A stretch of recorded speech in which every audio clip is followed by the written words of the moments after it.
স্মরণকালের ভয়াবহ বন্যার কবলে পড়া লক্ষ্মীপুরে পানি ধীরে ধীরে কমতে শুরু করায় পরিস্থিতি উন্নতির দিকে যাচ্ছে, তবে কমেনি মানুষের দুর্ভোগ।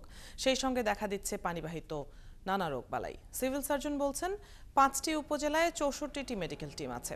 স্বেচ্ছাসেবীরা টিম করে বন্যা কবলিত এলাকায় ক্যাম্পেইন করে চিকিৎসা দিয়ে যাচ্ছে। বন্যার পানি কমার সঙ্গে সঙ্গে আরও বৃহৎভাবে মেডিকেল ক্যাম্প পরিচালনা করে চিকিৎসা সেবা দেয়া হবে। সহকর্মী আতোয়ার রহমান মনিরের তথ্য ছবিতে প্রতিবেদন। বন্যার পানি কমছে সবখানি, তবে পানি সরে গেলেও লক্ষ্মীপুরের বিভিন্ন এলাকায় বসবাসের অযোগ্য হয়ে আছে ঘরবাড়ি। এ কারণে নিজ ঘরে ফিরতে পারছেন না আশ্রয় কেন্দ্রে যাওয়া অনেক মানুষ। আশ্রয়কেন্দ্রে পর্যাপ্ত সুযোগ সুবিধা না থাকায় দেখা দিয়েছে স্বাস্থ্য সংকট। বিশেষ করে নারী, শিশু ও বৃদ্ধরা আক্রান্ত হচ্ছেন চর্মরোগ, ডায়রিয়া, আমাশয় সহ বিভিন্ন রোগে। আমরা অনেক কষ্টে আছি, যে পানিতে ডুবি সুবি রয়েছি, যে অল্প ডুবি সুবি আসি আমরা এক সাইকেল সেন্টারে রয়েছি আমরা।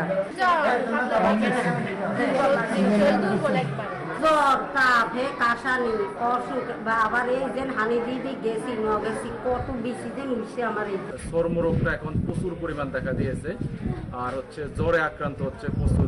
অবশ্যই পরিষ্কার পরিচ্ছন্নতা যেটা এই মুহূর্তে দরকার সেভাবে মেনে চলতে হবে।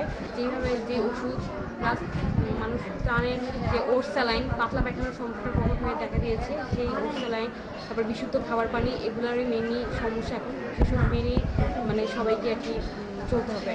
বন্যার সময় বেশ কয়েকদিন রাস্তাঘাটে আটকে থাকা পানিতে ময়লা আবর্জনা জমে দূষিত হয়ে পড়ে পরিবেশ। সেই পানিতে চলাফেরা করায় চর্মরোগ সহ বিভিন্ন রোগ বাড়ছে বলে জানান লক্ষ্মীপুরের সিভিল সার্জন।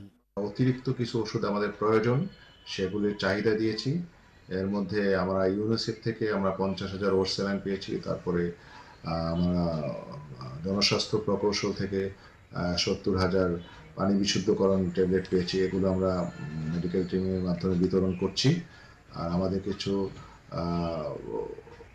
বিশেষ করে আইভি ফ্লুইড, কিছু অ্যান্টিবায়োটিক এবং অন্যান্য ওষুধ, স্কিন ডিজিজের জন্য কিছু ওষুধ প্রয়োজন।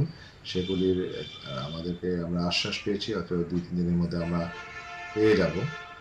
সিভিল সার্জন জানান, 5টি উপজেলায় চিকিৎসা সেবা দিচ্ছে 64টি মেডিকেল টিম। এছাড়াও বন্যা দুর্গত এলাকায় ক্যাম্প করে এই সেবা দিচ্ছে স্বেচ্ছাসেবীরা। হাসান আহমেদ, 71।